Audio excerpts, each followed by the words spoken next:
हर महादेव। प्यारे भक्तों, माँ काली आज तुम्हें बहुत महत्वपूर्ण संदेश दे रही है जो तुम्हारे जीवन से जुड़ा है।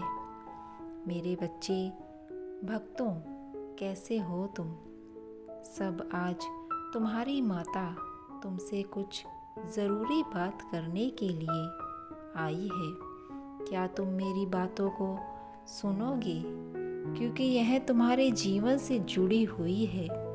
मेरे बच्चों, मेरी एक बात समझना, यदि आप सही हैं, आपने कभी किसी का बुरा नहीं किया है, हमेशा सच्चाई का रास्ता अपनाया है और अपनी मेहनत से ही धन कमाया है, तो आपको कभी भी किसी के लिए बदलना नहीं चाहिए। हम अच्छे थे और अच्छे रहेंगे। फिक्र तो वह करें जो बोलते कुछ और हैं और करते कुछ और हैं, दिखते कुछ और, होते कुछ और हैं। आपको ऐसे लोगों से जीवन में सदा के लिए दूरी बनाकर रखनी चाहिए। आपको अपने मन पर काबू रखना चाहिए। जो व्यक्ति अपने मन पर काबू रख लेता है, वह अपने जीवन के बड़े से बड़े फैसले को भी आसानी से ले पाता है। और कभी भी आपको क्रोध नहीं करना चाहिए, क्योंकि क्रोध में लिया गया फैसला कभी भी सही नहीं होता है। हमें जीवन में कभी भी किसी के साथ भेदभाव भी नहीं करना चाहिए, क्योंकि जैसे प्रकृति भेदभाव नहीं करती है, तो फिर हम क्यों कर रहे हैं? जैसे सूर्य अपना प्रकाश सभी को समान रूप से प्रदान करता है, यह प्रकृति जो भगवान की देन है, वह सभी को समान रूप से अपनी सभी चीज़ें प्रदान करती हैं। तो फिर हम मानव जन ऐसी भूल क्यों करते हैं कि हम भेदभाव के चक्कर में फंस जाते हैं? जिस प्रकार सूर्य और चंद्रमा, तारे अपना प्रकाश सभी को समान रूप से देते हैं, यह फूल, पत्ते, पेड़ पौधे, हर कोई अपना कार्य समय पर करता है और सभी को समान रूप से अपनी अपनी चीज़ें प्रदान करते हैं। तो भगवान ने हमें इतना सुंदर शरीर देकर इस धरती पर भेजा है, तो क्यों ना अपने सुंदर शरीर का हम भरपूर उपयोग करें, इसे अच्छे कार्यों में लगाएं, अच्छी बातें करें, अच्छे लोगों के साथ रहें और अच्छा जीवन व्यतीत करें। यदि आप मन में किसी के लिए सोच लेते हैं कि हमें उससे बात नहीं करनी है या अब मैं उससे नहीं मिलना चाहता, तो वह व्यक्ति तो परेशान नहीं होता जिससे आप बात नहीं करना चाहते, लेकिन आप स्वयं को दुख देते हैं उसके बारे में सोचकर कि उसने हमारे साथ बुरा किया। तो आप ऐसे लोगों के बारे में सोचकर परेशान ना हों। आप अपनी कीमती समय को अच्छे कार्यों में लगाएं। और बच्चों, कभी कभी तुम्हारे जीवन में कुछ ऐसी परिस्थितियां आ जाती हैं कि जब तुम करना तो बहुत कुछ चाहते हो, परंतु यदि कोई व्यक्ति बुरी सोच के साथ बोलता है या काम करता है, तो उसे कष्ट ही मिलता है। यह कोई व्यक्ति शुद्ध विचारों के साथ बोलता है या काम करता है, तो वह उसकी परछाई की तरह खुशी जीवन में उसका साथ कभी नहीं छोड़ती। जैसे एक एक बूंद करके सागर बनता है, वैसे ही एक एक किया गया छोटा सा कार्य भी हमारे कर्मों में संगठित होता है।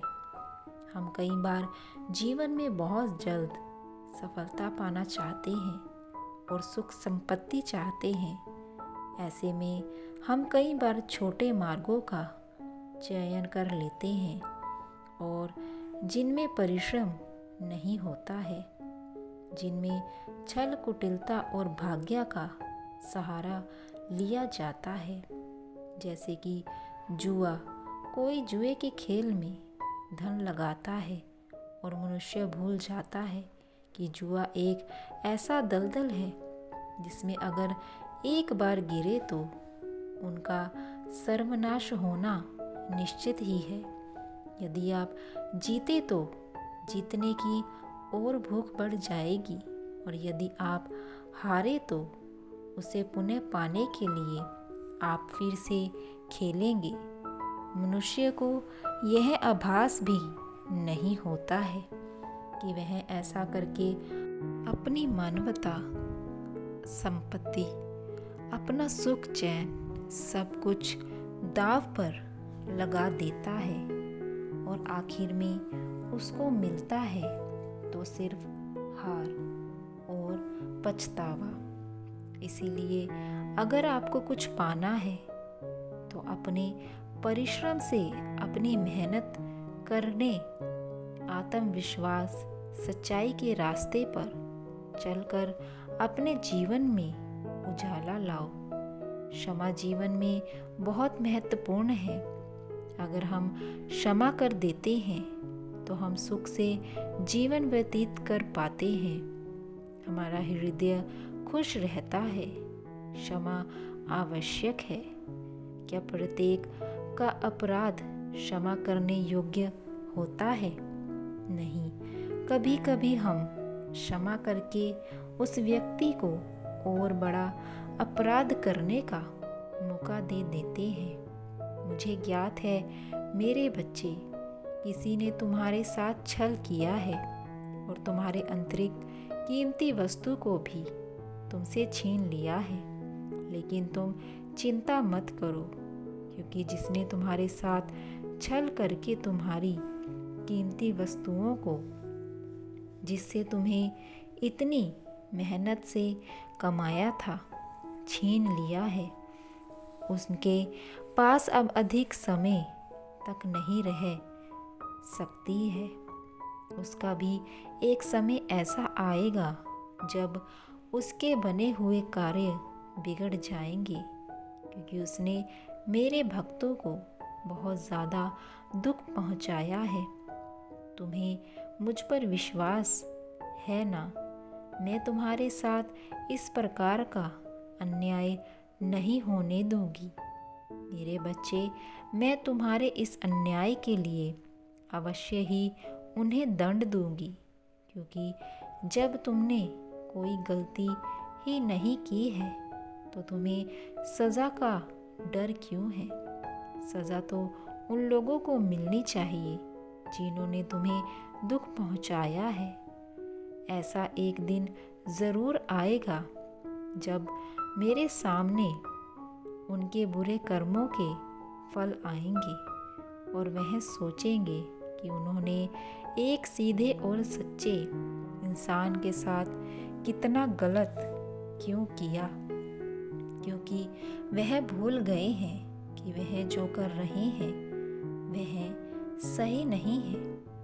मैं उन्हें प्रत्यक्ष रूप से देख रही हूँ।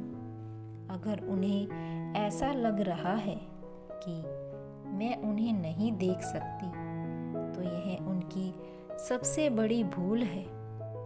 वह तुम्हारे साथ छल कर रहे हैं और छुपा भी रहे हैं, लेकिन वह यह नहीं जानते कि मुझसे कोई भी बात नहीं छुप सकती है। इस संसार में सब कुछ मैं ध्यानपूर्वक देख भी रही हूँ और सुन भी रही हूँ। तुम यदि यह बात बहुत अच्छे से जानते हो, समझ चुके हो कि तुम्हारे साथ किसने छल किया है, तो मेरे बच्चे शीघ्र ही उस व्यक्ति से दूर हो जाओ, क्योंकि तुम्हारा उसके साथ अधिक समय तक रहना अच्छा नहीं है। यह तुम्हारे जीवन पर नकारात्मक दृष्टि डालेगा। वह खतरा पैदा करेगा, क्योंकि जो गिरे हुए लोग होते हैं, जिनको दूसरों के साथ ईमानदारी करना नहीं आता, उनके साथ कितना भी अच्छा कर लो, कितना भी अच्छा व्यवहार कर लो, उन्हें कुछ भी समझ में नहीं आता है। केवल अच्छे और सच्चे इंसान का ही फ़ायदा उठाते हैं। इसीलिए शीघ्र ही तुम उनसे दूर हो जाओ, नहीं तो तुम्हारे जीवन में भी नकारात्मकता बढ़ती जाएगी। इस प्रकार एक सज्जन व्यक्ति यदि दुष्टों के साथ रहे तो उसके सज्जन होने के बाद उस पर ही कीचड़ उछलता है। उसी प्रकार यदि तुम ऐसे इंसान से दूर नहीं हुए तो तुम भी उसके पाप के भागीदार बन जाओगे। एक गलत व्यक्ति की संगति अच्छे व्यक्ति को भी गलत बना देती है। इसीलिए मेरे बच्चे, शीघ्र उस दुष्ट आत्मा से दूर हो जाओ। मैं नहीं चाहती कि वह तुम्हारे साथ कोई छल करे और वह तुम्हें किसी प्रकार से परेशान करे। तुम्हें किसी भी प्रकार का दुख हो, कोई भी माता पिता अपनी संतान को दुखी नहीं देख सकते, और फिर मैं तो इस संपूर्ण संसार की ही माता हूँ। मैं अपनी संतान को दुखी कैसे देख सकती हूँ? मेरे जाने का समय आज आ चुका है, लेकिन मैंने जो बातें तुम्हें बताई हैं उन्हें तुम्हें ऐसे ही अपने जीवन में अपनाकर कार्य करना होगा, वरना मेरी बातें व्यर्थ चली जाएंगी। मैंने भी सारे उपाय तुम्हें बता दिए हैं, जिसके बाद तुम्हारे जीवन में परिवर्तन होने शुरू हो जाएंगे। मेरा आशीर्वाद सदा तुम्हारे साथ है।